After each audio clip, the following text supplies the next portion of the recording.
शारीरिकताजुर्गन्धोः अदितिर्यौरदितिरन्तरिक्षमदितिर्माता स पिता स पुत्रः विश्वे देवा अदितिः पञ्चजना अदितिर्जातमदितिर्जनित्वम्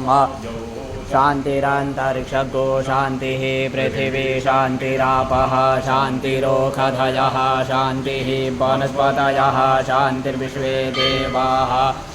ब्रह्मशान्तिः सर्वगो शान्तिः शान्तिरेव शान्तिः सामा शान्तिरेधि जतो जतः समीहसे ततो नो अभयं कुरु सन्नः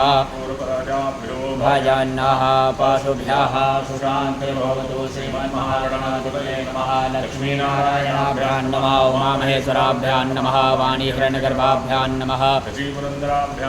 मातापितृचरणकमलेभ्यो नमः इष्टदेवताभ्यो नमः कुलदेवताभ्यो नमः ग्रामदेवताभ्यो नमः स्थानदेवताभ्यो नमः वासुदेवताभ्यो नमः सर्वेभ्यो देवेभ्यो नमः